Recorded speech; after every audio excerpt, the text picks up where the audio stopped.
Welcome to the Inside Pitch. I'm Christopher Lockhart, the story editor at WME and the creator and administrator of this private Facebook group where screenwriters, creatives, filmmakers meet to ask and answer questions and just kibitz about the craft and business of movie making. Steve Enlow is another administrator of our group, and my co-host of these events is also a very important part of our group. He loves to post articles. Here he is, none other than Ramesh Satanam. Hey, Happy Chris. Halloween. Happy Halloween. So how are you? I'm good. Good. It's actually the day after Halloween. Yes. But we are celebrating Halloween because we have Jamie Nash of Save the Cat Writes Horror. So we're going to talk about that today. But just maybe just a little bit of housekeeping first. Yeah. You went to Austin. I went to Scotland. Yes. How anything to report at the Austin Film Festival? Austin was fun. This was my 17th time at Austin, actually. Wow. But I hadn't been there since 2019.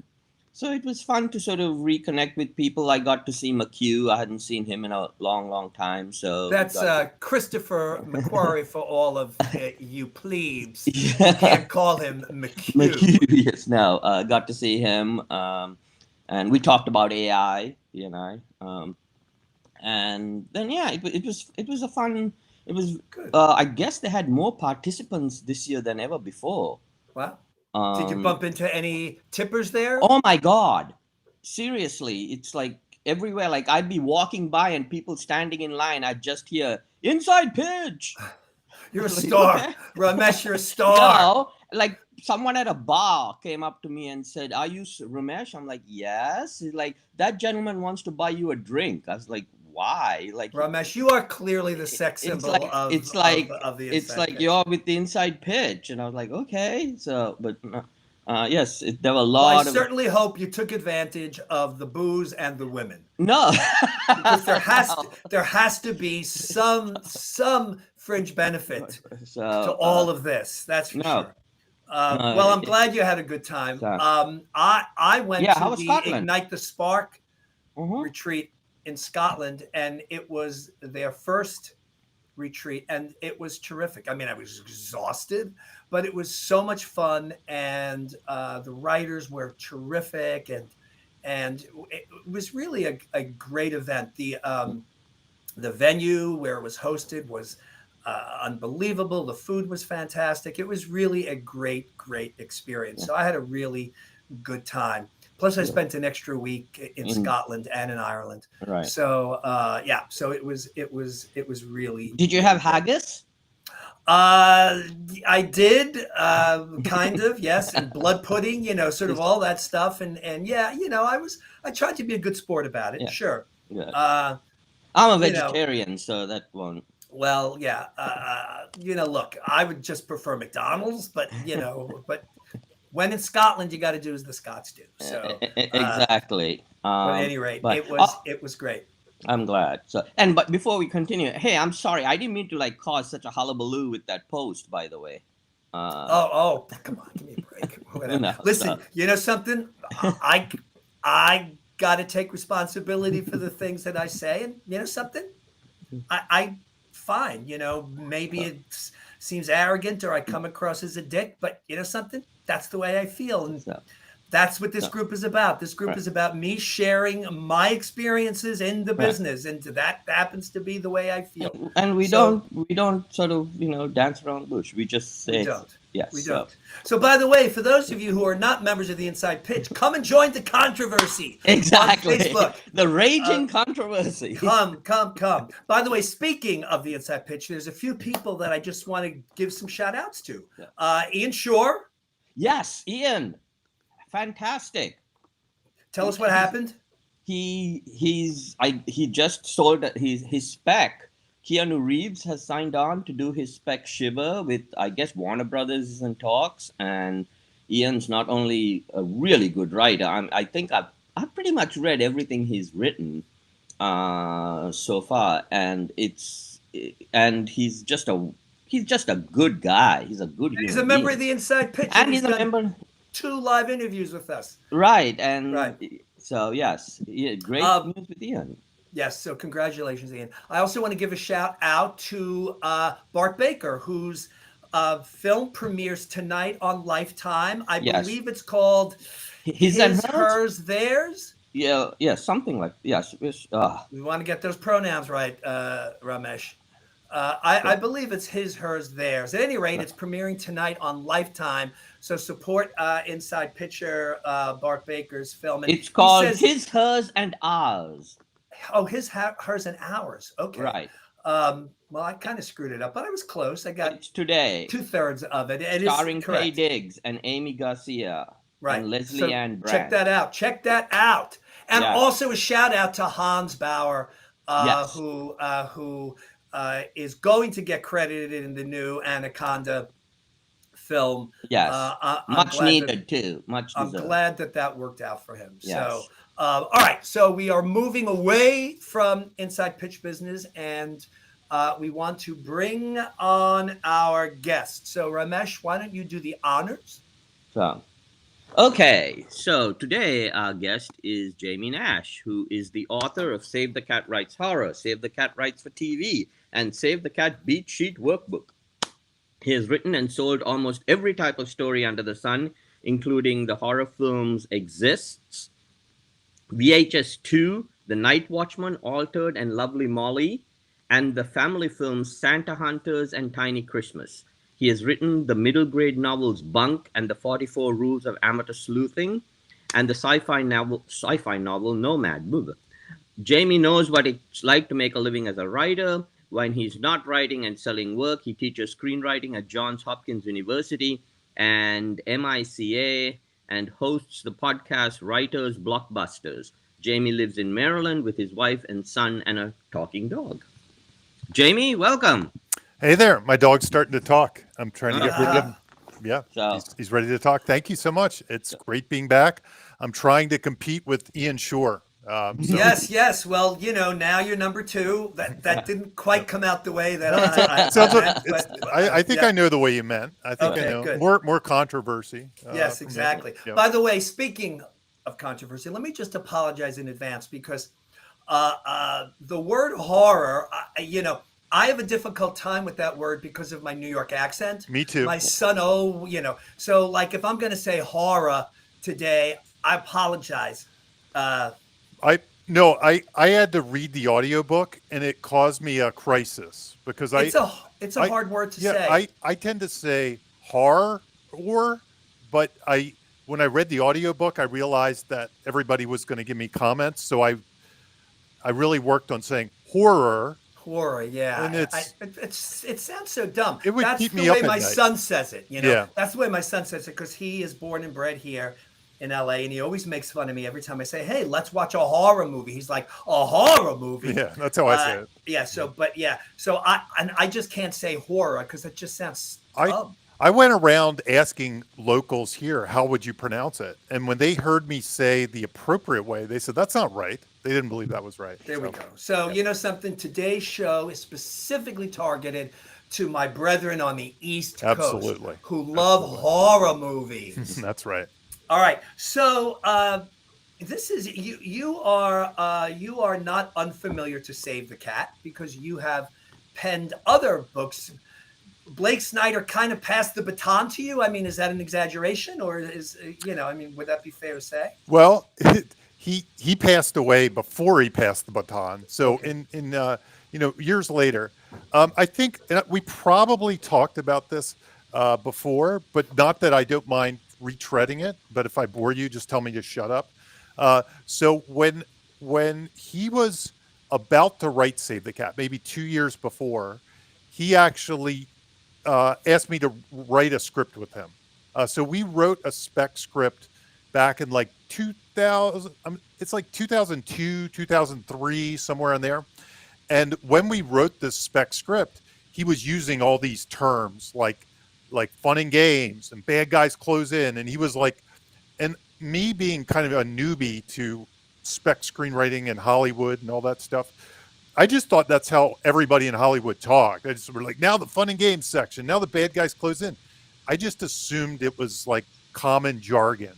And as it turns out, he was kind of workshopping his novel, and kind of figuring things out, even to the point where I'm sorry, not his novel, his book. It's his book, even to the point where he had me do index cards. So we did the old index cards on the wall kind of thing. And he called it a 10-20-10. And he was like, and he just threw it out there like I'd know what he was talking. Okay, next step, we got to do a 10-20-10. And I was like, okay, 10-20-10, sure, whatever. And it turned out that was 10 index cards for the first act, 20 for the second, and 10 for the third. And it's something that he put in his book as well. So anyway, I always say I was like the first cat because he kind of used these methods on me back then. And then like 2 years later, the book came out. I read an advance copy. I realized that all that jargon wasn't just Hollywood stuff. It was his stuff. And then I was friends with him up until he died suddenly in 2009, I think it was. He was a fairly young man. He was. I think he was younger than I am now, I think. So he was 52, 51, somewhere in that frame. I don't remember exactly. And it was kind of like, I don't want to give the diagnosis because I'm not sure, but it was like an aneurysm, kind of sudden. Like he had just gotten back from a trip and he passed suddenly and unexpectedly. But his editor and his good friend, B.J. Markle, he owned part of the business. I think Blake Snyder's mom actually still owns Blake's part of the business, and she's like 100 years old. Wow. So they carried the torch forward. They kept things going. And at some point, I was brought in to teach. And then at some point, they asked me to write the first book I wrote, which was Save the Cat Writes TV. And then, but honestly, when they first brought me in for Save the Cat Writes TV, I said, I want to write Save the Cat Writes Horror. Horror. I know it's going to be in my head. Sounded good, though. Yeah. So I actually pitched that to them. They weren't that keen on it back in, I don't know, 2019, 2020, when I wrote the TV book.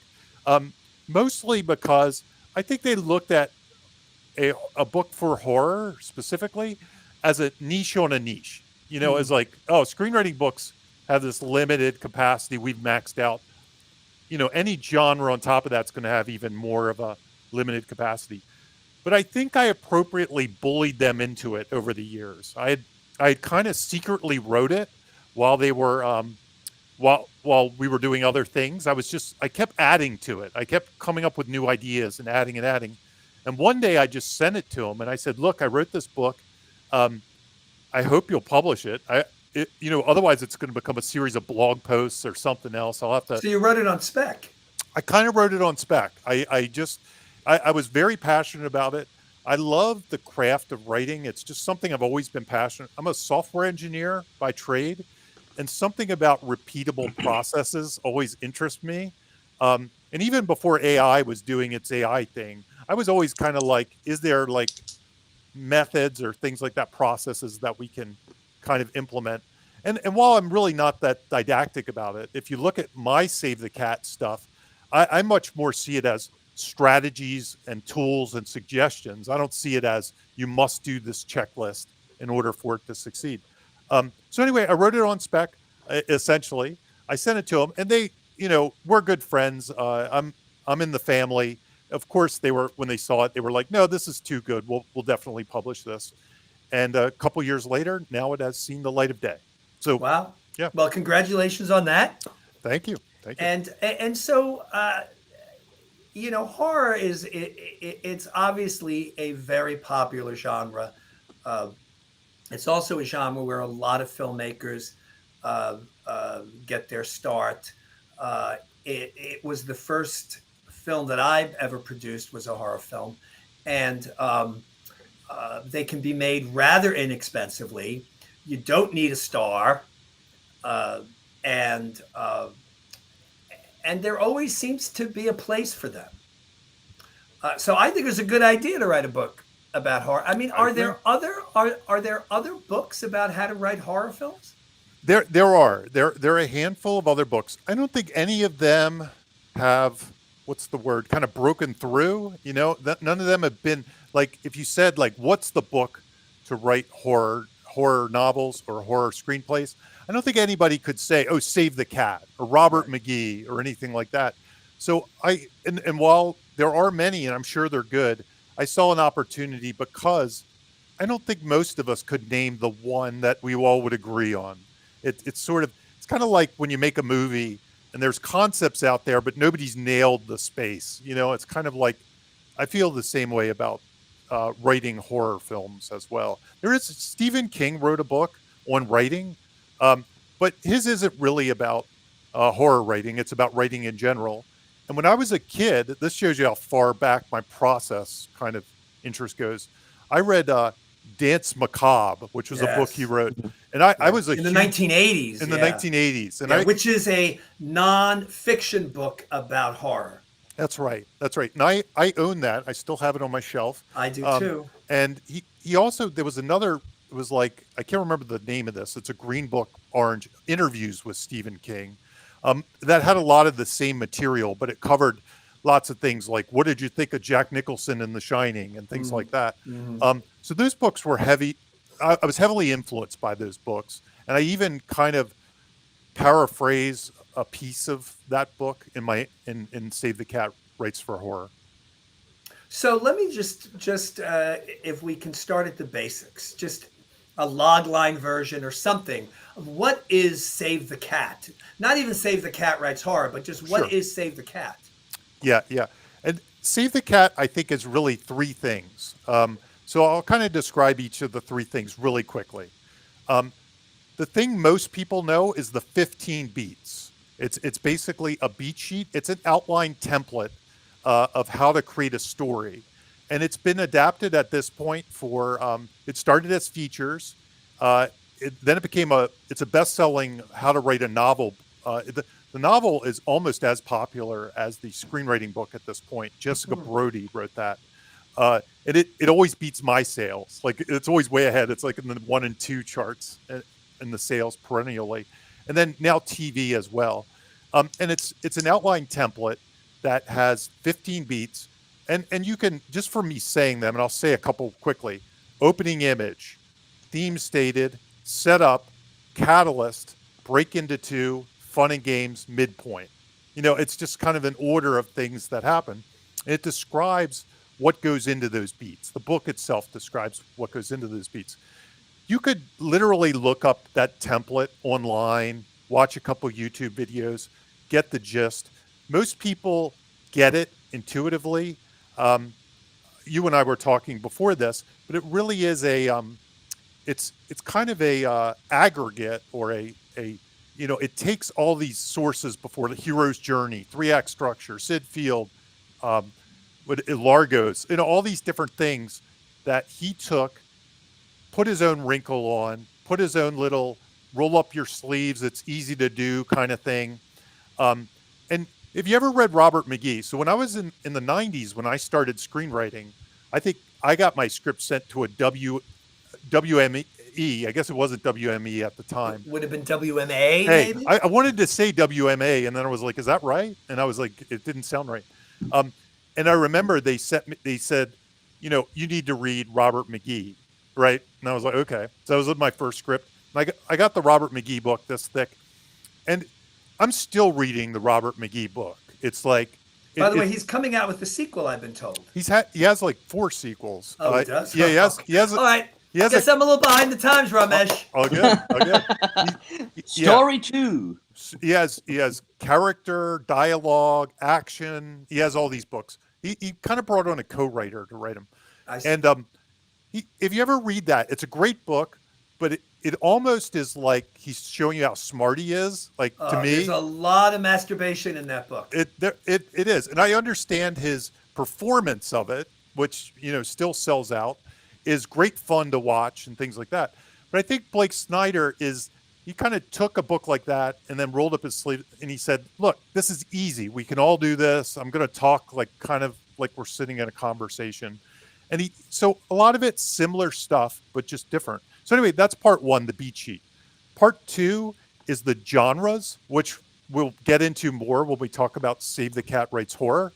Blake's genres aren't like the genres you'd see back in my day at a Blockbuster video. They're not, oh, here's the action section, here's the sci-fi section, here's the comedy section. Blake's genres are story patterns. So they're kind of like, these are the 10 types of stories you can tell. There's the golden fleece, there's the buddy love, there's the dude with a problem, and there's the monster in the house, which is what my book is all about. So anyway, that's another part of Save the Cat. And then last but not least, and I mentioned this because I think it's germane to what you are constantly evangelizing and you talk about. And I personally think it's one of the biggest parts. He has something called Story DNA. And Story DNA, when he wrote the book in 2005, I always get the dates wrong. I'm getting old, I think. 2005, 2006. It was almost revolutionary in a book to say, come up with the log line first. Come up with the pitch first. And his Story DNA, and I think, Christopher, you'll recognize these things right away. His Story DNA are 4 parts: hero, goal, obstacle, stakes, right? And he has a whole chapter in the beginning. Come up with those first. Pitch your friends. Get your log line right.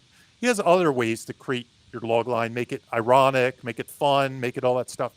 But hero, goal, obstacle, stakes was kind of revolutionary. And when I read it as a young writer, it broke something. It made, something broke through. I broke through in some ways. But they're the 3 parts, in my opinion. There's other parts. There's like the board, which is the index cards. He has other little things like what is Save the Cat? And Save the Cat, if you don't know, it's a moment in a story where like even a grumpy hero becomes likable because they help someone, they save a cat, they save an animal, they do a kind deed. Um, he has other little kind of ideas like that as well, but the three main parts are genre, story, DNA, and the beat sheet, in my opinion. My cliche was always the burning orphanage. The hero saves children from the burning orphanage. Um, but something, Save the Cat is much better because my book would have been, Save the Children from the Burning Orphanage, not kind of brandable, I think. And flames on the cover. Yeah, yeah. Yeah. Much better. That would have been Very, awesome. very good. It Very, might have worked for the horror book. Save the maybe. Orphanage. So why do we need a book about horror? Because can't we just take all that stuff from Save the Cat and just apply it to a horror movie? You can, and honestly, that's what people have been doing for a very long time. So, do you need a additional horror book? Here are my arguments for it, and hopefully I can convince the people that already bought the book to pick up my book. Um, number, I'm trying to figure out which one to start at, but the book has a lot of execution things which we can talk about, like. And these were the things that came from Stephen King in some ways. But one of the things I found missing, I read a lot of screenplays as well, but I write a lot of screenplays, and I get hired to write horror screenplays a lot of times. And one of the things I find that a lot of writers, maybe that don't understand horror, are missing, and this is just one example, is dread. So Stephen King kind of came up with these three things in Dance Macabre. And I've paraphrased them over the years because I always got confused. He said there are three types of horror. One is terror, and I was like, "What is terror?" I didn't know what it was. So and then he had these things that all sounded the same. So I kind of broke them down, and I have basically scares. I have dread and gross outs. Okay, he did terror, something else, horror, and gross outs, and I could never figure out what was terror and what was horror. So I kind of modified mine to dread, scares, and gross outs. And just as an example, I had an epiphany when I watched Barbarian, the movie Barbarian. Which we were just discussing. We were just discussing. Yeah. We were just discussing. And if you ever listen to the interviews about Barbarian, the writer-director mentions that when he was writing the first act, he was reading a book on red flags about dates, right? And he just started putting those into the story. Red flag, red flag, red flag. And he was basically going through a list of dating red flags or relationship red flags. And he was putting them into the first act of the script or the first half of the script. And when I saw that, what I realized is dread. I always had a hard time explaining what dread was. And I came up with this idea, and these were the kind of things I was jotting down as I was writing on spec, that dread is really a red flag. I call them dread flags because, puns are my nature. But very clever. Very clever. But dread flags, I realized that that's what dread is. When you see a stormy night in a movie, you get some tension. It's a red flag to the audience. When you see the doors unlocked, when the windows open, when the curtains blow, all these things are what I call dread flags. And that's just one example of like execution dependent, like outside of the original Save the Cat. I have lots of little things like that I put in the book that I was very excited to put in the book because they're things I've come up with over the years and I needed a space for them. But going back to the actual Save the Cat, I'll tell you one of the biggest reasons I feel like Save the Cat writes horror will help someone who likes Save the Cat is because I've found that recent horror movies, especially some of the bigger ones that we could name, like Barbarian, they use slow burn horror as opposed to what I call relentless horror. And I'll give you kind of the example. And even some of the old horror that I love, like The Exorcist and stuff, slow burns. A lot of my Save the Cat, this is my software engineer processing kind of thing. A lot of my Save the Cat teaching is once you get that story DNA, the first act is all about setting up the story DNA. It's hero, goal, obstacle, stakes. So by the end of Act 3, or the break into, Act 1, or the break into 2, you should be able to go to the audience and say, hey, audience, quick quiz. Who's the hero? What's the goal? What's the obstacle? What's the stakes, right? And that's like one of my fundamental things I teach about Save the Cat. It's not even really in Blake's book, but through people like you preaching what you preach, through my own work, I realized that's how important story DNA is. I really think story DNA is really important. By the way, this is why I say that basically your log line is your first act. It's your first act. It's your first act. And I may have another book one day that even kind of says, like, here are the ways the break into 3 work, that the stakes slot in and the obstacle slots in and things like that. It's just, you're presenting those things, hero, goal, obstacle, stakes. But, however, horror can be tricky because let's say I want to pitch Alien. How would I pitch Alien? Would I pitch, or even Jurassic Park? Let's do Jurassic Park. That's a little cleaner. Jurassic Park, I might pitch as, a theme park, paleontologist goes to a theme park, dinosaurs break out, they're in a battle for survival. They must survive, they must escape. But in movies like Alien, Jurassic Park, these things don't happen till like halfway into the movie. Sixth Sense. The Sixth Sense, it's the midpoint when the kid tells Bruce Willis, I see dead people. So this is in my opinion the big struggle people have trying to use Save the Cat. If they're trying to use it my way, which is hero, goal, obstacle, stakes, they either have a really bad log line, or they have a really long Act 1, which is, some people think they have a 50-minute Act 1. Mm-hmm. And all of those, again, I preach strategies, not checklists, not rules. But what I found was horror really is a rule breaker. Like every other genre, I'd say, dude, it's page 25, and I don't know who your hero is. I don't know what the obstacle goal. Every other genre, I'd say that. But if I said that of Sinners or Get Out or Barbarian, they would, I'd be saying those movies aren't valid or whatever. I'd be giving notes on those movies. Oh, you got to get the alien chest burster in by page 25. And, Alien is a classic, but the chest burster doesn't come to page 50 or 55 or whatever. Even Aliens, if you watch it, and I break down Aliens in the book just because it's one of my favorite movies. Even that movie, it's beat for beat almost the same as Alien. It seems faster paced because there's a lot going on with the Marines and stuff, but they don't encounter an alien until like the midpoint. So a lot of horror movies, I have this thing called, I kind of describe that the midpoint is a spot where in a lot of movies, the monster is unleashed. So something happens, either they become aware of the monster. Even a movie like Megan, I know I'm jumping around a little bit, but Megan is their friend pretty much. They don't realize Megan is bad until the midpoint, or they start to, they're like, these murders are happening. What's going on? But a lot of the horror movies, a lot of the thriller movies, I think my book also works for like the classic thrillers like Fatal Attraction and things like that too. A lot of those are the same. The fun and games, the early Act 2, the monster is either off screen, operating in the shadows.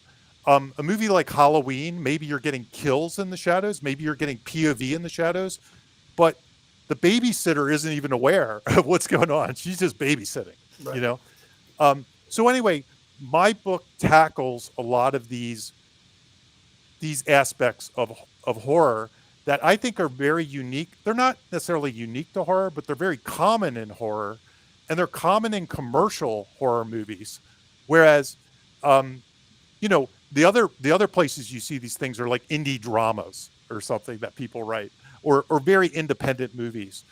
But horror movies, they're Friday night popcorn movies, and they're doing these kind of slow burn. McGee has a word for him. He calls them. Now I'm trying to think.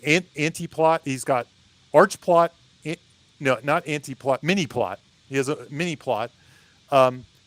Horror's doing these mini plot things all the time. So you know, and I remember when we were putting together the collector, this to me was a little bit of an issue, right? Because it opens with you know, sort of like a scary beat. And then we get all this sort of exposition, and then it's, you know, not until the end of the first act when shit starts to happen. And you bring up the word dread, which I think is a really great word, because to me sometimes horror screenplays, they're a little bit like comedies, in the sense that comedies don't always translate off the page, perhaps, or comedy is very subjective, I think, as is horror. But you mentioned there was scares, dread, and Gross outs. Gross outs. Okay, yeah. So now for me, I sort of feel like gross outs on the page, you know, they're not as gross as they are when you're actually seeing it in a film. And ditto with scares too, because Exactly. You know, in a film, somebody jumping out and, you know, it's accompanied by that stinger music, that, you know, that's what makes you jump. On the page, not so much. But dread is something that you absolutely feel on the page.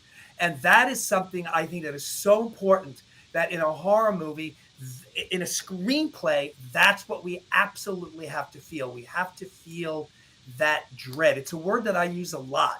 I'm like, there's a lot of dread here, because dread for me is something that is sustained, as opposed to a scare, which is momentary. Or the other thing, the gross out, which is, again, momentary.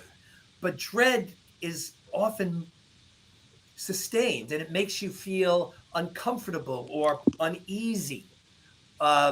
And there's only really been a few screenplays, like I can remember reading Zodiac, and just thinking, wow, like there's a lot of dread in this. You know, even though it's really a procedural, there was just a lot of dread in it. Interesting. Seven probably has a lot of dread in its own way as well. You know, that was a screenplay that I didn't read because it was like before my tenure. You know, but I'm sure, but yes. So the biggest somebody. Oh no! Say that again. Ramesh? The biggest note I give, because I get sent a ton of horror scripts, and I know people love slow burns. The two biggest issues I see are there is no burn in the slow, but it is just exposition and setup for like 50 freaking pages, and you're like, come on, guys, you know, and it's boring. And how do we define that burn? How do we define that burn? Lack of dread. Lack of dread. Okay. I give that note so often. Jamie, would you agree with that? I do. I'm a huge, like, the dread chapter. I've said this in other interviews I've done for this. Not that you're not my favorite interview. The dread chapter is the reason I wrote the book, because I am such a firm believer in dread. And when I kind of started to, so we're on the same page here. We're on the same page. I'll tell you one other reason why I think this is true to me is my horror love. Well, I grew up in the 80s, so Nightmare on Elm Street was a big event for me. Hellraiser was a big event. These things, I saw these on Friday night with my friends. I watched all this stuff on cable. But for me, my horror love came from books. And it's the same thing in books. While the gross out moments of like It or something, when I read It, are interesting, and they're like, isn't that cool if I had a friend to talk to? It's the dread that kept me turning the page. It was the dread that creeped me out. It was the dread. It was that sleep with the lights on, spoonful by spoonful by spoonful of tension. that's what I found. Even if I didn't understand it as a kid, Mm-hmm. that was the part that I think really impacted me. So when it came to screenplays, um, it's the same thing because it's a reading. I do believe it's a reading experience first. Um, Absolutely. I do believe there are other things like, not to jump off Dread for a second because I think we're all on the same page. I feel my job in the scares and the gross out are to tee up your imagination so you see the promise of those, but I can't deliver the emotional impact of those to you on the page. But I can get you excited about the cinematic possibilities. I can get a director excited about the cinematic, just like good dialogue gets you excited about, oh, I want to see Denzel say this, you know what I mean, or something like that. I feel like the same is true with the scares, but the dread, I actually feel like I can give you a taste of what the emotion is. And as I'm sure you've said, I'm sure both of you have said, um, finding emotion, finding a way to pull at the reader's heartstrings is really the best thing you can do. If you can Right. pull that off, you've done the magic trick. Um, Phil says dread is suspense, and I would agree with that, but I would also disagree. I would say that dread is sort of a subset of I agree. suspense because it's a particular kind of suspense. Yes. Yeah. You know what's so funny about that? That it's great that he said that.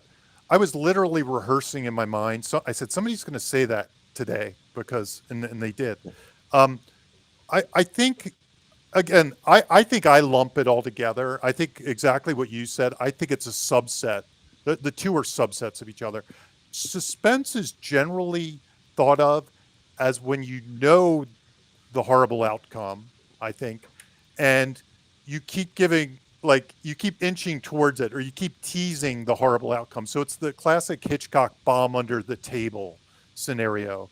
Right. Where But yeah, if I can, but you can also have suspense in a comedy, you can. Oh, yeah. or like in a family movie. So anyway, Yeah. So I for lack of anything else, I've just kind of lumped dread and suspense all in the same bucket, and I consider them some kind of tension. And what I boiled them down to is again red flags, warnings, hints, and they're not only warnings. Sometimes the hero gets them and ignores them. Like sometimes the hero gets them and is worried, and sometimes the hero is oblivious. It's the audience. Like if it's a stormy night, the audience gets that the storm is something's going to happen, but the I, character might just be like, I need my umbrella. I also think it's a sense of when you're reading a horror script that's written really well and has that sense of dread in it, it's a sense of unease while Yeah. you're reading. Yes. yes, That you're like, yes. oh, there is something. You may not see the monster under the bed, or you may not, but there is, while you're reading it, you're like, you get a sense, and good writers know how to do this. Mm-hmm. And that you're like, oh my gosh, there is something, so that so you can stretch that burn out, Mm-hmm. because there's always that uneasiness of like, you turn the page because you feel something's going to happen. Yeah, and the other thing, I think you're absolutely right. And the other thing I'd say is when you start tracking dread in stories, like if you just go and track dread in some of your favorite screenplays or horror movies, you'll see it is loaded in there. It's Right. it's like it's kind of like in comedy where you have laugh density or joke density, and it's like, do they have 4 jokes per page? Right.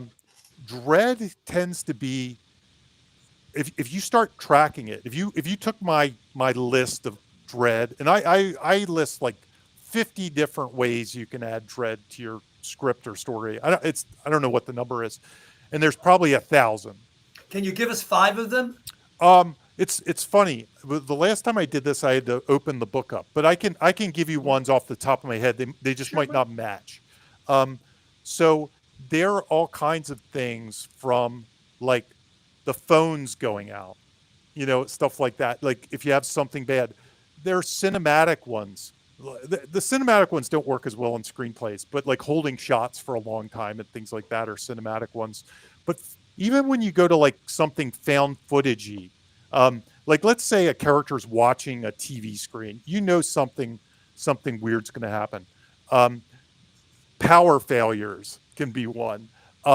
Creepy decor, like you go in and there's weird stuff on the walls or something like that. Classic things like somebody warning you. I mean, these are the obvious ones, like don't go down that road. You know, you don't want to go down there. People being overly creepily friendly is one. People being overly grumpy is one. There's just so many of them. Evidence of like blood or something, or a crime, or a broken window. There's just, and the list goes on and on. I could probably just sit here and riff on, like I said, 50 of them. I break them down into categories in the book. I can never remember them because I kept adding to them over the years, and I have this big list. But anyway, they're my dread flags. Interesting. So, all right, so let's say I want to write a horror screenplay. And so what are my first steps aside from this sort of DNA thing? Let's say that I've nailed that. Am I doing some sort of litmus test, like, is this even frightening? Is there like scary potential in this? It's the funny thing is I think I have a chapter called Scare Potential, or Wait a minute. You should have read your damn book before. I never remember what I wrote. But the one thing that you said, and it's the basis of the book. So the book this is the genres, the Save the Cat genres. And Blake has 10 genres, one of which is monster in the house. Now, I'll just as some flavor, I'll give you a couple of the other ones. Golden Fleece genre is one where a hero has to go on a quest. There's some prize or trophy at the end. It's usually a road trip of some sort, but it can also be like a sports movie or something like that. So Lord of the Rings can fit into that, but also like Major League can fit into that, but also heist movies can fit into that. That's the Golden Fleece. Buddy love, or your romance stories, your buddy comedies, things like that. And then one of the genres, and he has 10 of these, one of the genres is monster in the house. Mm-hmm. And monster in the house is defined by 3 elements. And the first 2 are very obvious, but I have chapters on all 3 of these. The first one's the monster. And the monster it doesn't have to be inhuman or supernatural, but I believe it has to be inhuman, either in to be a true monster in the house, either in its evil, like it's just so evil that it's inhuman. Like it could be human, but it's so evil it's inhuman, like its intent. Or it could be supernatural or something like that. But it could also be things like diseases, or there are other things that could be. It could be something that's not actually a physical monster, and there could be multiple monsters. The second one is the house. My big thing with the house is, and I'm not sure that Blake says this in his book, but I give a bunch of examples of this as well. I think the house has to be a trap. So I think that the house has to take away your free will. You cannot just leave it. You can't just say, you know what? There's a monster here. I'm going to move.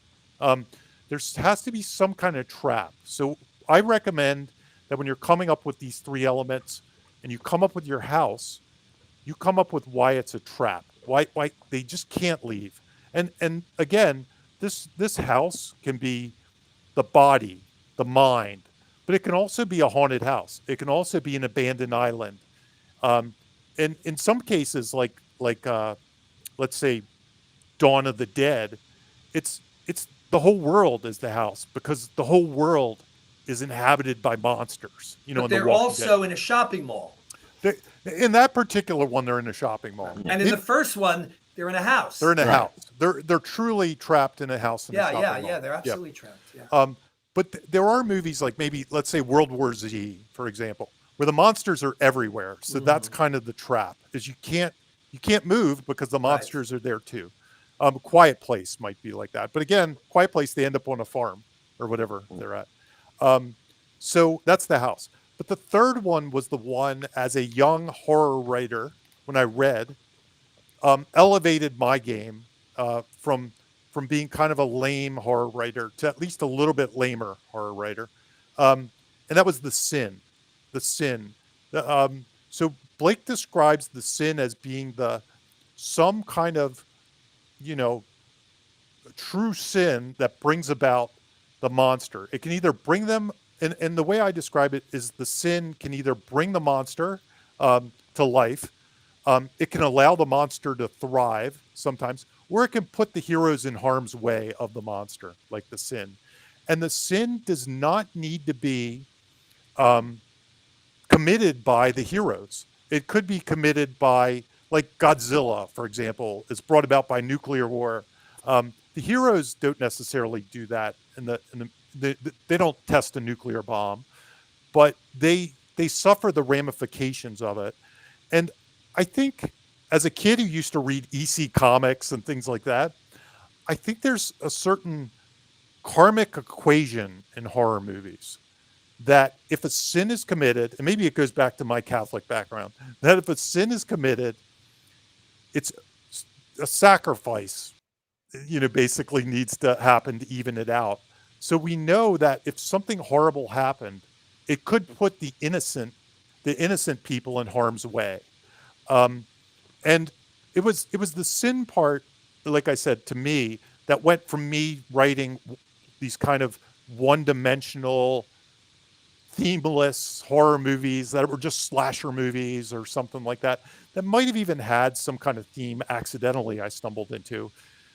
But it actually forced me to think about, my horror more in thematic ways, more in what the metaphor of the monster is, in some bigger way, so that the horror could actually be a three-dimensional story and not just like a kill box, so to speak, just some kind of experiential, Right. like shock kind of thing, like you might go to if you went to like Six Flags and they were jumping out at you every second, and horror can be that too.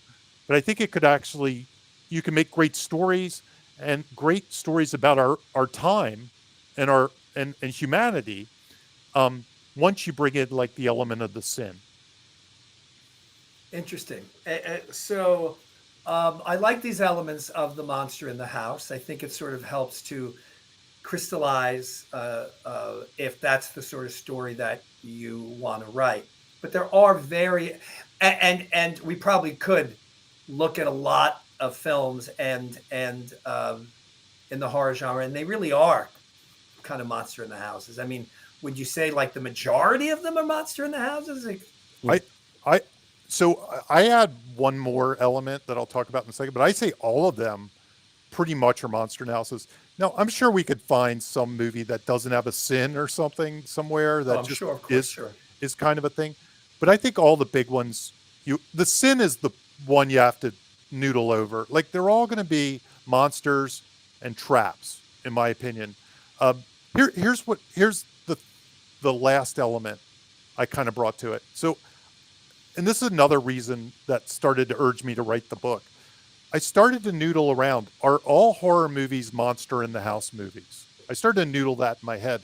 And I started to come up with some movies that didn't fall into the monster in the house that I think were horror still. And I'll give you an example of one super quick. This one kind of turned the tide for me. It was Nope, the movie Nope. Did you see Nope by chance? Okay. I did.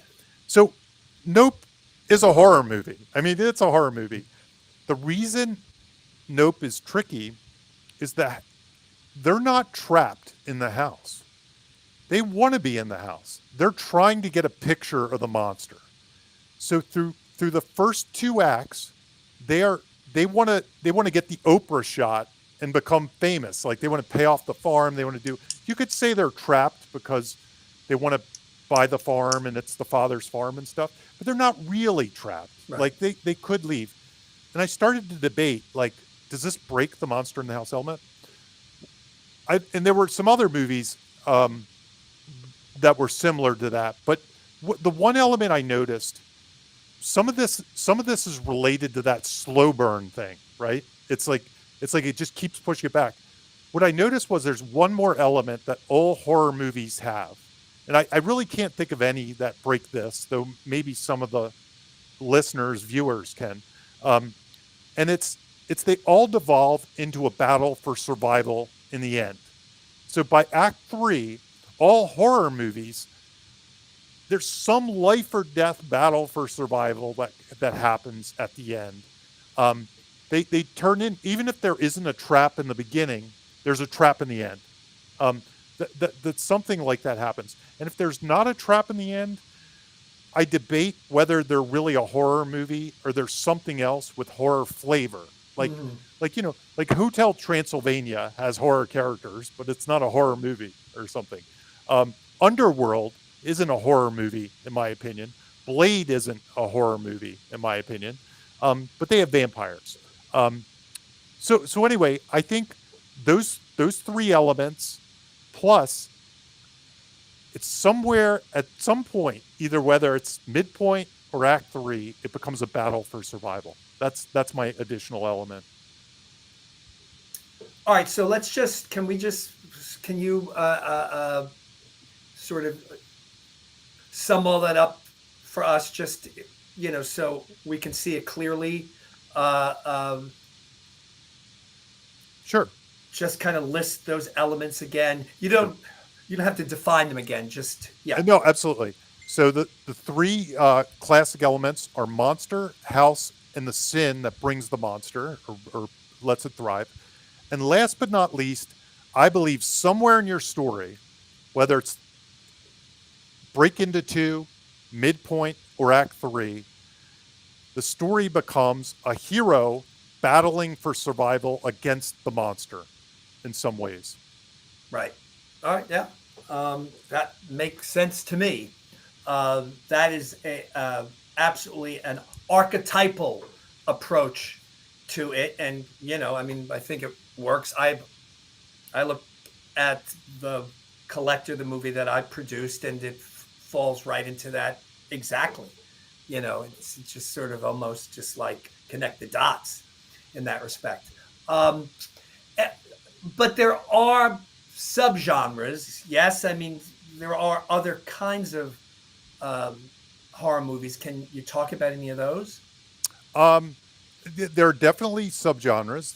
There's all kinds of subgenres. What I would say, I'm going to pivot it a little bit differently to talk about something that I think's related to this. And it'll kind of loop in the subgenres in a weird sort of way. The other big thing I like to talk about, and this comes from Jason Blum. So you can see I just steal everything. I took Stephen King's thing. I take Jason Blum's thing. Steal from those who know. I steal from those who know. Mm-hmm. So I once heard Jason Blum talking about Get Out. And he said the reason or the important thing about his movies is they are good independent dramas that get interrupted by horror movies. That's something he said. And he said, it kind of reminds me of like Judd Apatow saying, my comedies have to work first without the jokes, and then we add the jokes kind of thing. Right. Jason Blum's kind of said similar stuff, where he said, my horror movies have to work without the horror, and then they get interrupted by the horror. I feel like this is where both slow burn, this is one of the tools that help with slow burn, and two, where the subgenres kind of do come into play. Remember those genres I talked about, the Save the Cat genres? I think one way to approach this, especially for the Save the Cat nerds, is to figure out, and I ask this question all the time of people when I'm talking about their stuff. I'm like, what Save the Cat genre gets interrupted by the monster in the house? So and Save the Cat, I tell you which one happens a lot in recent horror movies. Save the Cat has a rite of passage genre. And the rite of passage, it could be about divorce. It could be about like teen dating or something like that. It could be about marriage. It could be something, grief. Grief is a very popular one you see in almost every other horror movie, prestige horror movie these days. And if you can start with that tale, like a grief story, like Hereditary, for example, and then you interrupt it with the horror elements, I think that puts you on a path for making those slow burn horrors work, because you're interested in the rite of passage, you're interested in the drama, you're interested in these actor movies in some ways, these indie dramas. And I actually think it's why the horror genre is so popular among new directors, really talented, good directors, because I think it's the one place where they're allowed to write their indie drama. All the people that come on Inside Pitch and they pitch, it's kind of the thing we say, like, I get a lot of these when I do consulting and stuff, where somebody writes their first story and it's about, the person on the farm and they want to leave town and this and that. And they're really hard sells, right? It's just plain and simple. A lot of people don't want to watch. But if suddenly you put a werewolf in there, it could sell. I mean, and maybe Christmas with a werewolf. Yeah. And the weird thing about if you put the werewolf in there, suddenly, like, you might actually be a special writer because you know how to deliver the boring farm story in like a dramatic way. Whereas maybe the horror writer like me doesn't know how to deliver the farm story in a dramatic way. So anyway, I kind of redirected your question, but no, but that's actually a really sort of smart thing, because people might already have a horror movie, but they don't quite realize it, right? Yes. You know, so I was joking on the page about the period piece that's set on an earthworm farm, right? But you could find a giant earthworms, whatever it is, and you Tremors. Could there was actually a movie made, I think, in the 70s called Squirm, about like killer earthworms. But yeah, so that's an interesting exercise, I think. I do believe, like, I don't believe in chasing genre, and if you don't want to write a horror movie and you don't like horror movies, yes, right, I agree. But I do believe, here's the weird thing about the people that really want to write the dramas and they want to write something important. There are people operating in the horror space that are writing important things. They're writing things from their heart. They're writing things that they're passionate about. And if you'd open your mind to checking these things out, it might be a fit. There might be a version you have. And you can write that drama, you can write that drama you grew up with, that important prestige piece.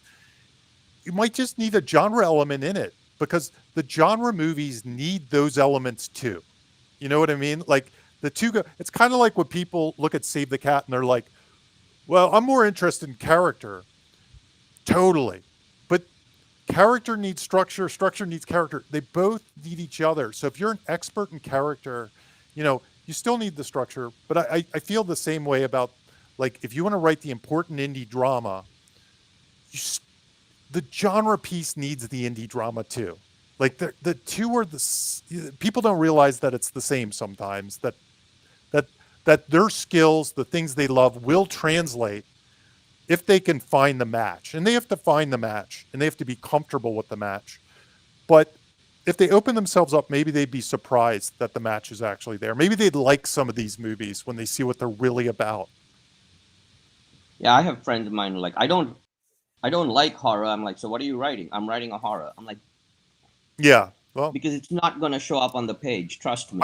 If you don't like the genre, if you don't understand the genre, if you don't appreciate it, and then you try to write it simply because, hey, horror's selling, it's not going to work. My experience is when people do that, they usually have a very shallow, like, oh, I just need to write a couple kills. You know what I mean? I need a chainsaw in here. I need a guy with a mask or something.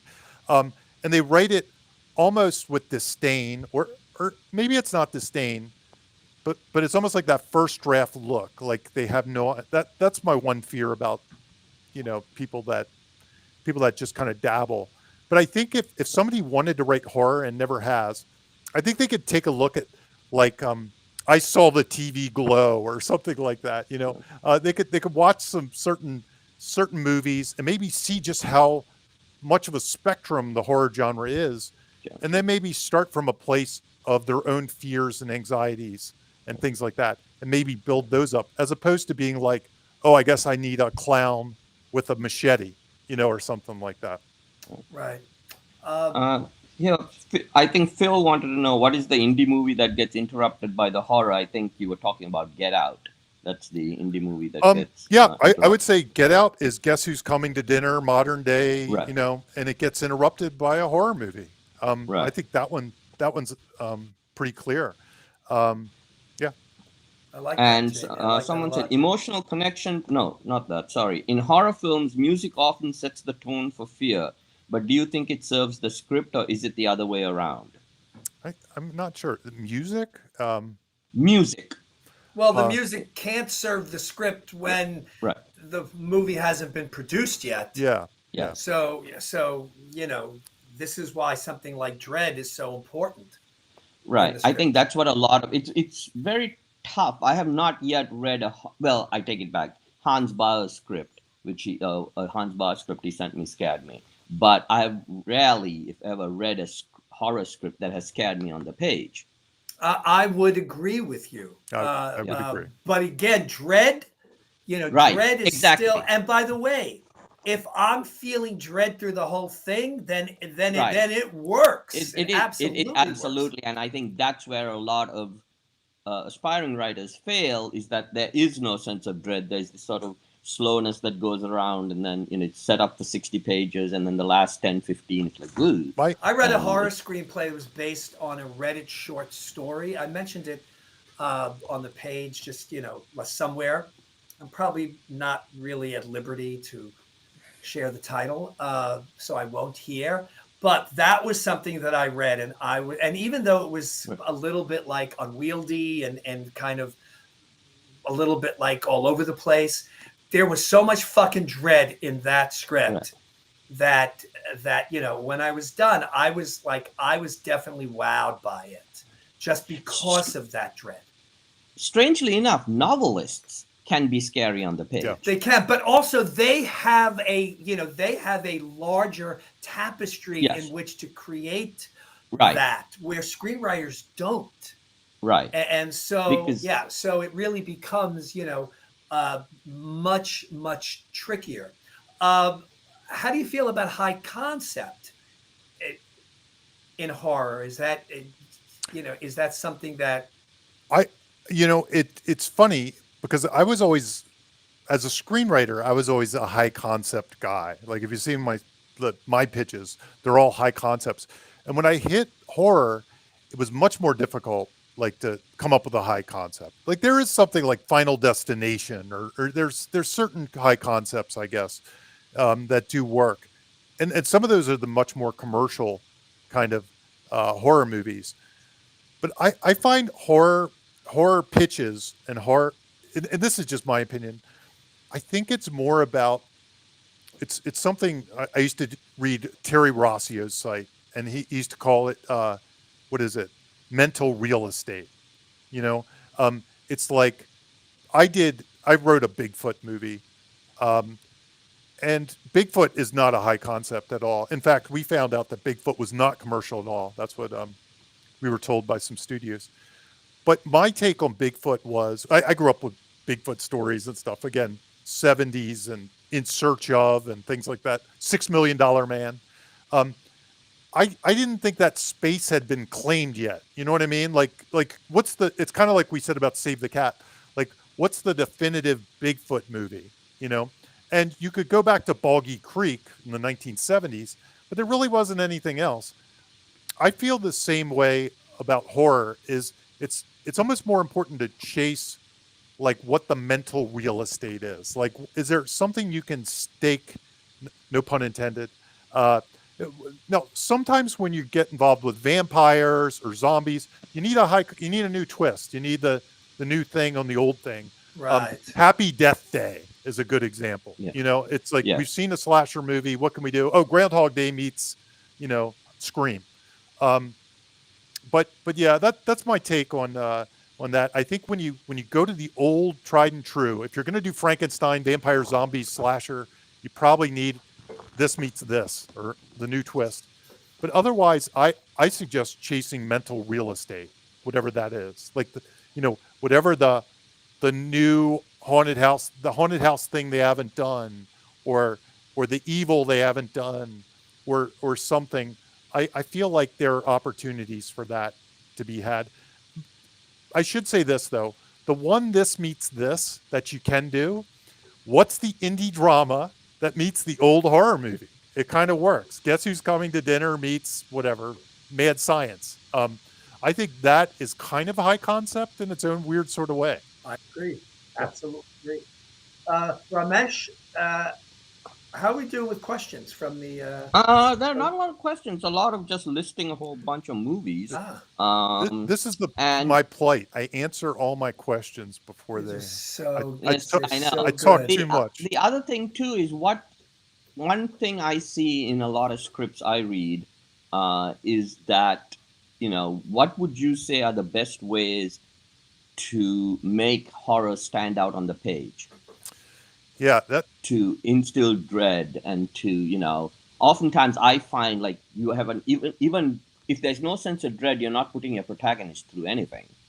That's right. That's right. That's the issue I have with a lot of stuff. And but so what do you have? Yeah. So there's a couple tricks. There's a couple tricks to this. I mean, on one hand, there's the Brian Duffield way. I'm sure you've. Yes. Yeah. Right. Where it's. I love his stuff. I love reading his stuff. He's so much fun. But you turn a page and it's like in big block letters, the head is cut off, or what the fuck, or whatever it says. Yeah. And I've dabbled in that. I've actually thought a lot about this. I put pictures in some of my scripts just to mess with things. I do it. I feel like it's a surprise. Throw something that really will get under somebody's skin. I've actually commissioned art from some pretty creepy artists just to put in the page. And I always expect my agent or producers to tell me to take it out, and they never do. They never do. I've never had them. I'm not saying now everybody's going to go and make an illustrated screenplay or something. It's just one of those weird things. That's not my book. It can work. I read a script last year or something like that. It was a horror script, but then all of a sudden there were four consecutive pages, no text, just photos, and I was like, oh wow! I gave it a recommend. It was a really good script. I remember one time I was trying to describe a monster in a script, and I kept writing the paragraph, whether it had slime coming from its fangs or whatever. It was getting on my nerves so much because it was supposed to be a big moment, so I gave it its own paragraph and put some things in caps and did some stuff. And finally I just commissioned somebody to create this monster and it worked great. I paid $300 or something, and I had a picture, and there it was, and it was great. So anyway, that I've done that before. Yeah. I think have fun when you're writing too. That's my big thing with writing. I have fun when I write, and I always say, like, whenever I work with somebody that's a new writer, I always say, sing it. You got to sing it. You know what I mean? It's like if you've ever auditioned for a play or something, and you go out there and you're scared and you can't, and they make you sing and you're scared. It doesn't work. The quote is "Sing out, Louise." That's from. And I actually gave this note. Sing out, Louise. Sing out, Louise. Sing out, Louise. Gave this note the other day. I'm like, it was a very sort of dry horror. I said, what you've written is a dull horror movie. Yeah. It has everything you would sort of expect, but I was like, it's really dull. Yeah. Yeah. No, there's nothing that makes me want to go, oh yeah, this is a film I want to see. Definitely. And to broaden your question a little, like, I'm a big fan, and this is almost taking it in another direction, but I'm a big fan of, there's a couple tricks, but one of the things I always see is an opening scare. I call it the opening scare. And while there's movies like The Shining that you just get a tracking shot of dread, and you can do dread. Dread works as an opening scare in some ways. Most movies have an opening scare because, look, most of the writers here are new writers trying to break in, trying to get an agent. That agent, we've talked about this before, that manager, that producer, they're going to read the first page. And if the first page, there's something there, if the first 3 pages, there's something there, they're going to read more. And if you're writing a horror script and the first page is about the earthworms and the farm, it's it's not showing like that, dread and terror and all this stuff. Right. And don't spend 3 pages in just pure description. No, not at all. Don't even spend 1 page on pure description. I almost hate when people spend more than one sentence on POV. You know what I mean? It's just because we've all seen. I almost did a TikTok on this the other day. We've all seen every variation of that opening description. Like everybody writes it, and we've all seen like every variation of how the sunlight cuts through the leaves. Oh my God! Enough with the sunlight. It's enough with the sunlight. Enough with the lightning or the rain or whatever. Stop talking about the weather. You can, in a screenplay, you can get to that with a word. Yes.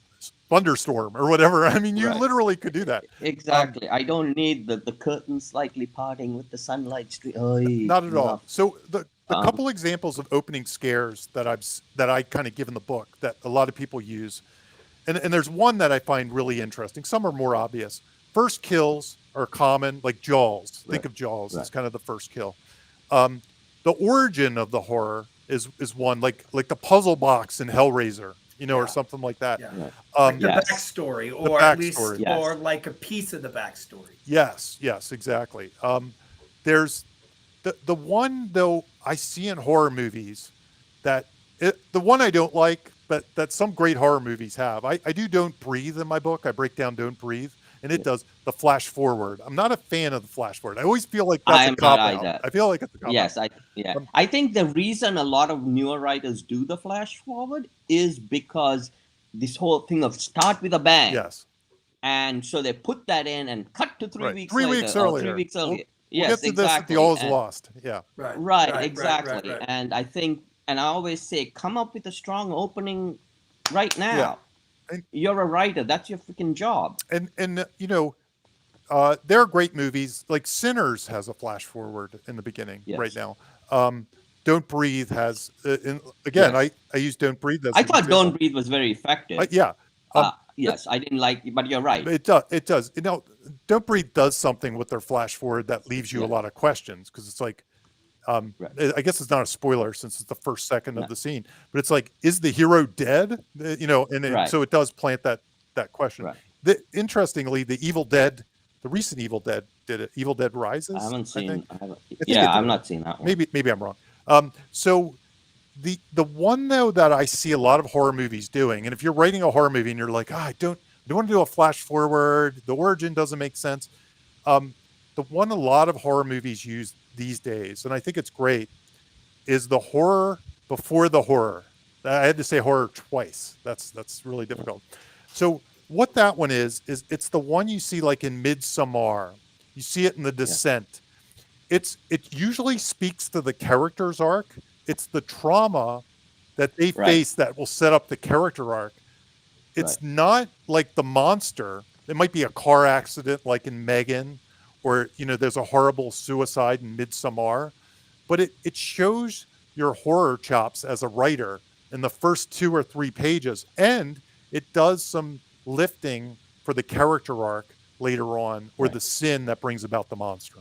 It's their wound or their sin or something. It's the wound. Yeah. So you'll lean into that as a horror beat to open your story, because it might not make sense to show like the monster at page 1 or something like that. Lisa wants to know, can you talk about writing an ensemble horror? An ensemble horror. I guess Scream. Like or something. Scream. Yeah. I know what you did last summer. That sort of stuff. I can't say I have specific, things other than the usual ensemble kind of stuff. The one thing, and I do this in the book, I do give an example of how, and this is just regular writing stuff. This is ensemble writing stuff, but I do give an example of Scream in particular, where I show how, it's best to base the characters around the theme. So every character says something different about the theme. In Scream, the theme is kind of like, loosely, I'll give you the general gist, like Sydney isn't sure if her mom was to blame for her own demise. Like she's wrestling with that, right? and she's kind of trapped in the past. You have Gail, who wants to stay in the past. You have her boyfriend who wants to move forward. So all the characters are sort of pivoted around the central theme of the character. That's just good writing in some ways. It's not necessarily germane to the horror writing, except you find it if you end up, and I do have a list of subgenres of the monster in the house, and the 10 Little Indians is one of the subgenres. It's like it's the murder mystery subgenre of the horror movie. And you find the ensemble is common to that type. Yeah, of Agatha horror Christie did that a lot. Absolutely, absolutely. And the weird thing, those movies, the reason horror movies end up with a lot of ensembles is you need a body count for certain types of horror movies. Most of the slasher movies, Right. you need fodder essentially. Right. So you set them up. Here's a fun trick. I'm writing a horror movie right now, and I'm rewriting. I was brought in to rewrite a horror movie, and it doesn't have any character arcs. Like, just for whatever reason, they didn't do it. The one advantage to a horror movie is you can set up a character arc. Like, let's say I'm arcing the three main characters, but then I can kill somebody off. I don't have to finish their arc. Sometimes they just die midway, and I'm like, yes, I could set them up, but then just kill them off, and I don't have to do all the beats. The one thing I don't like when I get ensemble horror scripts is that, let me put it this way, badly written ensemble horror scripts, is that as soon as a character is introduced, I know exactly A, they're going to die, and pretty much B, how they're going to die. Right. And so there's another, following like the Blake Snyder path, I have a lot of little tidbits of like suggestions or strategies. And one of the strategies I have is called, it's called the in the hands of a madman moment, right? So, and it's kind of like in Psycho when they kill off the lead character, right? I think most good horror movies have that. No, maybe not that extreme, but there's some moment you're like, this isn't done in movies. Like, they just took me, and it puts you in a place where the rest of the movie can pretty much be by the rules of the movie. Right. But you did that one thing, and now they think anything can happen. And I think some of the best horror movies have that in it, in the hands of the madman moment. What about a slasher film, like something like The Terrifier? Is there some benefit to creating some kind of Terrifier character, Freddy Krueger character, starting there and then perhaps building a movie around that? Yeah. So in the book, in the monster section, I kind of have a thing about coming up with new monsters, and it's a very difficult challenge, right?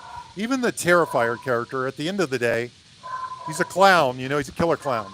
Just yet another killer clown. He's yet another killer clown, and those movies got so popular because they're constant in the hands of a madman moments. The kills are so offensive and graphic and shocking that there's a certain audience for that, and there's a certain audience that just likes to not look and say this is too far.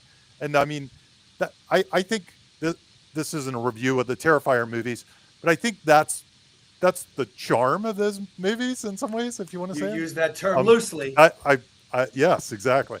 So those movies, I think that's the thing. When you think about, like, I even saw a kind of conversation on Twitter, like, what's the last, like, character that became part of the zeitgeist? Like an Indiana Jones or something like that. And people are going back. Freddy Krueger or something like that. Well, you've got Jigsaw came post Freddy Krueger. Yeah. Well, people had to go pretty far back. They had to go at least 15 years back before there were some debates, and a lot of people put Art the Clown, the Terrifier character, that was the one they were saying.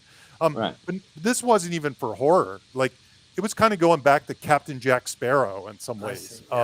And it was an interesting discussion that these kind of characters haven't really shown up recently for whatever reason. I thought of the one they didn't say was Walter White, kind of is in the zeitgeist, the hat and the stuff.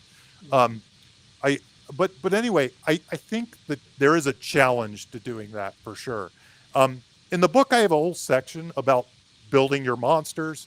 Um, Everything from, and this isn't necessarily to say I think coming up with the next great monster is the way, because I just think that's such a hard challenge to overcome. Like the last, I mean, well, everybody always points to Alien and how scary that creature was, and I don't think it's ever been repeated. Like you see, like Super 8 or something like this, or Cloverfield. I don't know why I'm picking on J.J. Abrams, but those things aren't. I barely remember those things. So it's really hard to come up with a monster. But Yeah. but in my book, I do have a list of like exercises to develop your monster, and they're everything from like what's the lore people know about them, what's the origin story, um, what's their weakness. I have a thing called a dread flag. My friend script consultant Jimmy George calls these shark fins, and it's kind of like the idea that the shark fin is around. We know the Right. monster's around. So I have like a list to help you come up with your monster. But my take on monsters, and this kind of shows my style of screenwriting or something like that, is I do kind of say, what's the new house for the monster? Like that's, to me, that's the thing. Like, what if we put Freddy Krueger in? I have no idea where I'm going with space or something. That's the bad example. Or what if we? Well, They did. I believe that they sent Jason into space. They Right. did. didn't They they? did Jason, send that's him. who they sent. They did Yeah. send him. Like that. That's not a great example, but that's kind of what. What if Jason were in an airplane? What if it was snakes on a plane, but it was Jason on the plane? That would be pretty cool, actually. That I'd would like to see suck. it. I would hate. I I would- would hate I to would- be on that plane. Like a Jason on a train. Air Force One, like Die Hard with Jason. Jason on Air Force One would be pretty cool.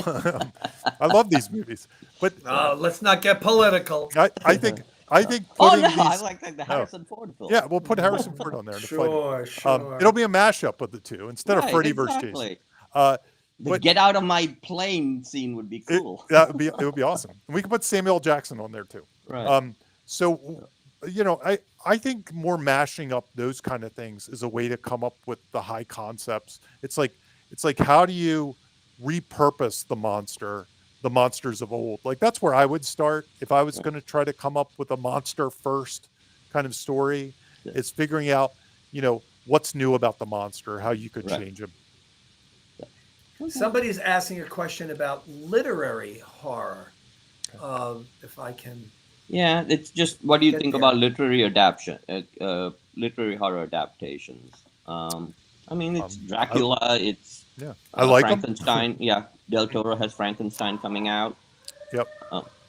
And we Well, were- the question is, can you discuss literary horror adaptations and perhaps some examples of ones where you thought the film matched the script, or maybe they mean the book? Yeah. Yeah. And by the way, I don't know if that's important. I mean, No, I don't know no. if that's important for that. Yeah. I think it's the film story. You have to serve the film story, not the book story. Yeah. I'm somebody that has an Exorcist poster right behind me. I have a Shining picture right behind me. Right. And The Shining, of course, was kind of disowned by Stephen King in Right. some ways. But I think The Shining, I love The Shining. I think it has Yeah. some of the most iconic horror images that still stick with me to this day. Everything from There is a lot of dread in that film. there's a ton Yeah. of dread. Yeah, There's a ton of in dread. that film. There's but There've The been tons- Exorcist. Right. There've been tons of literary adaptations. They're ones I love. My favorite Stephen King book was Pet Sematary. And Pet Sematary, the funny thing, like in the 80s, that movie is kind of a cult. It's more than a cult classic because I think it made money at the box office, Yeah. but it's not thought of as like one of the classics of horror. But in a certain group of people, they love Right. it for certain of the images and things like that. The recent remake, not so. It was fine. It was almost like a reaction to that original movie. But I don't know. I love. Here's the weird thing. I love like most of the Stephen King adaptations and things like that. We were talking about Dairy. I was watching Right. that. I'm enjoying that a lot. on HBO. It just came on, second episode. There haven't been a lot of modern writers who have had adaptations brought to the screen. And I'm saying that, I hope that's not a bold Are you statement. saying horror writers? Yeah. Yes. Yeah. Okay. Yeah. Because I can't think of too many. Like, so a guy I co-write with, Adam Caesar, he had a movie, Clown in the Cornfield, recently adapted. I did watch that. Yeah, he's one of my. It's a very effective horror film. He's a Philly guy, Right. good friend of mine. He was adapted. I've seen Paul Tremblay. He had the Cabin at the End of the End of the Woods. I'm a big fan of his writing. Some of the books I really love of his haven't been adapted. Right. I just got his other book, Frank Tremblay's other book. The one that just came out? A horror something. A friend of mine gave it to me. Horror movie? Horror movie, yeah, that's it. And then there's like Grady Hendrix, who had a comedy. Yeah, that was someone else. I got both of those for my birthday. Okay. Someone gave me Grady Hendrix for my birthday. I think somebody's robbing my bookshelf. Maybe it was Jamie. Yeah, it was me. I sent them to you. But these are kind of being picked off, and none of them have really gotten to the point where this is the next Stephen King, or we're going to adapt all their books. I felt like that was happening in the comic book world for a little while, the graphic novel, like 30 Days of Night or something like that. But I haven't seen, and there's a ton of horror novels and a ton of horror novelists. But just Joe Hill. Joe Hill gets his stuff. That's a great. He's the one. Well, Joe Hill is Stephen King's son. Stephen King's son, right? Yep. He's a good example. Yeah, he gets his stuff done. So I read a screenplay recently. Again, I'm going to have to. This will have to be a blind item, but it's an adaptation of a Stephen King, maybe like a novella, maybe. Okay. And it's interesting because the screenplay created a monster, an actual literal monster, which was not present in the book. Oh. Because the monster in the book is all inside the character's head. And so the screenwriter, in turn, decided to go outside of the book and externalize and create an actual monster. And I thought that was very smart, and maybe ballsy, because it's not the book, but the screenplay isn't a book. No, so the writer found a way to dramatize King's story. Oftentimes, when you're adapting, you have to get rid of characters. You have to add characters. You have to mesh characters. If you have like 3 or 4 characters together, you sort of go, they'll make one good character. As being in a lot of those, bake-off meetings, like it's the kind of bold move that you're always like worried, like, is this what they're looking for? Because they probably heard everybody say, I just want to do the book, and what's the thing that gets me in that conversation? So I don't know. It's pretty bold. It's pretty bold. I like it. Somebody asks, any special writing habits, and what is your origin story, I guess. So we heard a little bit about your origin story, but do you have any special writing habits or anything? I'm somebody that writes all day long. I love to do it. I do it for free. I do it for free all the time. I'm writing spec scripts all the time. I'm kind of a person that I 2-screen. I watch TV all day and I write all day. And I used to always say I get paid to watch TV because I'm doing that as much as I write. I only watch the sucky shows when I 2-screen, and then I put the computer away when I really want to watch something. Sometimes it's good to have like just noise in the background. It's noise. It is. Sports is usually what it is for me. Yeah, it's sort of nice to have and when I do it, I always do a show or a movie I've already seen. Smart. So that I don't have to like pay attention. Like I'll put on like Silence of the Lambs or something like that. So that I'm like, I've seen this 100 times, and so I can just keep writing that I know. Are the lambs still bleating for Eucharist in the background? Somebody mentioned Blood Red Sky, which was a Netflix show. Yeah, on a plane. No. It was a film.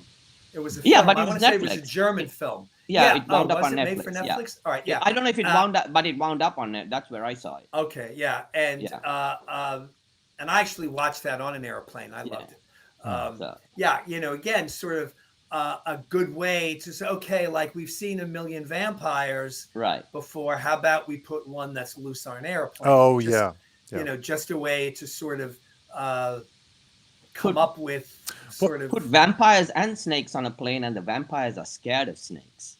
But I remember when I was I don't know coming about that one yet, Ramesh.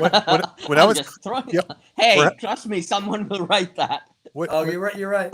when I was first writing, that's when Voyage of the Demeter sold, Yeah. right? Yes. And I know it took like 20 some years to Amazing, eventually right? get made. And I was so jealous of that pitch. I was so like, that is everything I wanted to do was Yeah, it that was script, so clever, right? Just to sort so of clever. take an Okay. excerpt from the Bram Stoker novel Right. and create a movie around it, being able to sort of, use a character that everybody knows, but it's a story, and it's a story that we know a little A bit little of, bit about. Right. but yet totally expanding. Very, very, very clever. Didn't they do a Renfield movie too? They did. They Yes. did. That's Yes. we put Nick Cage in that, Right. and That's and I actually liked it a lot. I had a long simmering Renfield script for many years, like, a 15-year-old. Mine was more actiony, Blade-like, I guess, or something. But yeah, Renfield. Well, Renfield was kind of It was. actiony, Right, really, yeah. It wasn't entirely tonally different than what the thing I did, but completely different. But yeah, I thought Nick was really, I thought he was really good in it as Dracula. I'm just scanning. Can you describe the very first story you wrote as a young person? I can describe. I found it the other day. I think it's here actually. It's on a dot matrix printer. I found it, and I'll tell you what mine was. It was a Stephen King ripoff. It was about a bulletin board. Do you remember the bulletin boards like before the internet? Yeah. Bulletin boards, and bear in mind, I wrote this in 7th grade. I was a bulletin board nerd, and it was kind of Pet Cemetery with a bulletin board. Like when you say bulletin board, you mean like an actual bulletin board that you hang on the wall? No. What are we talking about? Back in the War Games days, you would have a modem, and you'd call these things up, and they'd be in a house, and the server would be there, and you could email people and do things on BBSs, they were called. I see. And they were kind of for computer nerds. Yeah, it was. And over my head. Okay. Yeah, and I wrote a script that was kind of Pet Cemetery meets one of these, like where you could upload things you killed and they'd come back from the dead or something like that. So it was kind of like a weird Stephen King knockoff for what I was doing, because I read Dance Macabre and everybody said write what you know, and I knew bulletin board systems, and I have that here. I think I wrote it in 6th or 7th grade on a dot matrix, and I have a dot matrix printout that I found. Well, you know something, we'll bring you back sometime and you can read it for I'll us. I'll do a live reading. I was reading it and I was like, I can't post this because it has things that I would never want to come to light as a 7th grader, So well, you could probably put that behind you. I think people would forgive you and excuse you at this point That's right. in your life. Somebody's asking, do you have a preference of what you look at first when thinking up a new type of house? Do you think monster first, protagonist, and what's needed for the exposure therapy they'll need to endure? Yeah. For me, and this is just me, I come at it from all different ways. It really depends on the concept, because usually I'll come up with the concept first. And it could be like, so a lot of times with me though, it's if I have a monster in mind, and I wouldn't say this is always true. It's different every time, but I have a monster in mind. What's the new location? What's the new protagonist? So usually I'm monster first, I'd say. And then I usually am trying to figure out like, what the different thing, what something old, but then there's something new as well. I don't know. I'm kind of all over the place with that though. But I think sometimes looking at our newspapers, and sort of saying, okay, like what's going on out there that's scaring people, and can I create some kind of monster out of it? People are asking about AI, for example. Any thoughts on AI? Mhm. Et cetera, et cetera. Use it to write, since everyone's doing it. Yep. Yeah, I mean, but if you find some sort of interesting spin on AI, perhaps, Hey, or just an AI script, looking spec at script's good. politics out there, looking that's clearly what Get Out is about, right? It's sort of looking at what's going on in the landscape out there, and then how can I throw horror at it? The big spec script that sold recently, Alignment, is an AI script. It's about AI going nuts. Correct. That's right. right. That's the weird one, that when you read it, it seems like an AI wrote it. It's a very talky movie. It's a very talky script. Has anybody met the writer? Uh-oh. No. It just feels like they're going to surprise us one day. Remember that big sale, that $1 million sale? Yeah, I don't know. So I have not read the script. I read it a year ago. Yeah, I've read it too. It's very... But all I can say is I've read scripts by AI and they're pretty dreadful. Okay. Yes. So I mean, if this script was dreadful, but no. And I've seen so-called short films that people have sent me saying, hey, we don't need this. Look, AI turned this 5-minute scene for me. And I'm like, yeah, okay, visuals are good. Writing's still crap. So. Right. Yeah, the script wasn't dreadful at all. There was something mysterious about the sale and the thing. And I was like, is this I think like he has been working for a while. Okay. He has been, because I remember sort of reading his back. He wasn't sort of for the, they all say overnight success takes 10 years or whatever. So he has been working for a while. And he might have had a script previously on the blacklist. I was saying I get all my entertainment news from your posts on the Inside Pitch. That's what we were talking about. That's all I really know. That's all I really know. But it's the script is just sort of, it's a very talky script, but just people are just sort of it's kind of like stuff. Social Network with a disaster. Right. It has very much a margin call feel to it. Margin call. That would be the good example. Right. But. Well, if it comes my way, I'll read it. I understood why so I'm like, yeah. So, is there anything that we need to sort of say to wrap things up, Jamie? Anything that you didn't get to say? Any sort of brilliant pearls of wisdom? We will let everybody know in a moment where they can get the book. But anything? I can't think. I think I spent all my wisdom, all my pearls. I think I've dropped all of it. Now they don't need the book.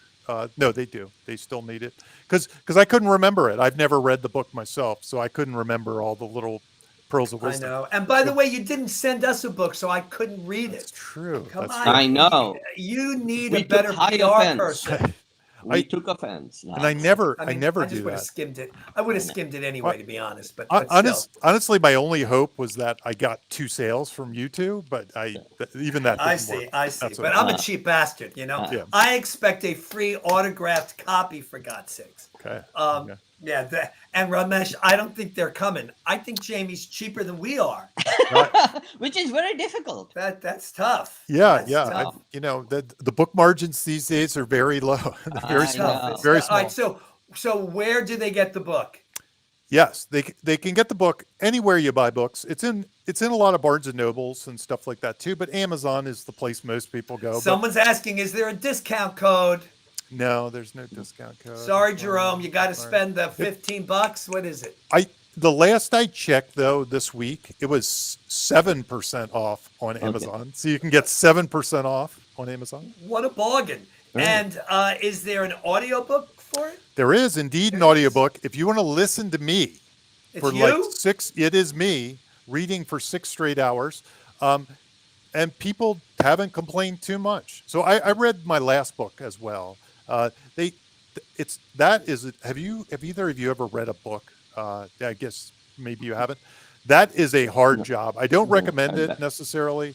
I think they said that authors who read their own books do better on Audible and things like that. How long did it take you to do that? It took like 4 days. 4 Really? days to read the Were book. you actually like in a studio? Or I was you in a did studio. I was sitting there, and the worst part about it is you have a director who's making fun of your Baltimore accent the entire time. like horror? Yeah. I can't say water. I cannot say that Yeah. word. There's all Water. kinds of words I can't say. Yeah, There are no, words I I've know. been mispronouncing my whole life that I learned. It was a very traumatic experience. Like Google sometimes Benedict Cumberbatch trying to pronounce penguin. Oh, It's okay. pretty Yes. funny. Make me feel Yes. better. Yes. Yeah. My former mother-in-law was British, or ex-mother-in-law. I don't know what the proper vernacular is, and she has a very difficult time with the word squirrel. So, She can't. She just can't say that. Hmm. So it is what it is. All right, fascinating today. Very, very interesting. I think the book is probably worth getting, folks. yes, And if you love the sound of Jamie's voice, get the audiobook. audio one. Absolutely. But listen, I think horror, if it is a genre that interests you, it could be something that you could dabble in. It's a Have a good little bit of gateway. fun in. So It is definitely a gateway genre for a lot of writers. Yeah, it really is. So Ramesh, let's just very quickly push next week. next week we have next Saturday, same time, same channel. We have the Gauntlet. We're bringing in the boys from the Gauntlet. This will be our Gauntlet and third. one. This will be our third interview with them, Jamie. So, Shane Black is going to. No, Oh man. No, I will try and get him at some point again. But it's we're having the two guys, and we're having one of the writers who went through the Gauntlet too. Oh, we are. Oh, Yes. good. Okay. Who's By a the way, you're member- going to need to send me all that information because Yeah. I need to write up the invitation today. Who's a member of the Inside Pitch. Right. And so if you don't know what the Gauntlet is, you can go back and look at our two previous interviews with the creators of the Gauntlet. And we're going to catch up because I guess they've had some Gauntlet, is the word winners? Or I don't know what. It's not. It's people who've gone all the way through. People who've made it through the Gauntlet. And we're going to try to find out what the fuck that even means. Right. So lots of scars and wounds. Yes. I saw a big article about the Gauntlet today. Is that new? Did you see that? I'm going to post that soon. Yes. Okay. Oh, okay. Interesting. All right. Yes. So their PR machine's already at work, and we're getting sloppy seconds. Is that what this is? No. It was an article by someone who sort of has gone through it. I'm about to post it. Actually. Oh, okay. Interesting. All right. So. And Jamie, you have a podcast. I do. It's called Writers Blockbusters, and basically every episode we break down a movie for craft kind of lessons. And a lot of the book came from those lessons. So you can almost see like the origin of the book, like me figuring things out as we go through. There's 150 episodes or something by now, so there's a lot. Wow, that's a lot. Thank you, Jamie, for coming today, taking time out of your afternoon. We really, really appreciate it. Save the Cat Writes Horror by Jamie Nash. You can get it at Amazon and your local booksellers. Yes. Thank you to the Inside Pitchers. There it is. We so appreciate you tuning in, and you can share these with people if you know someone who wants to write horror or any of our other interviews. We're here on YouTube, so feel free to do that. And on that, we will say goodbye. So thank you very much for tuning in today. Thanks, Jamie. Thank you. Join us next week, and we'll see you in the Inside Pitch. Okay.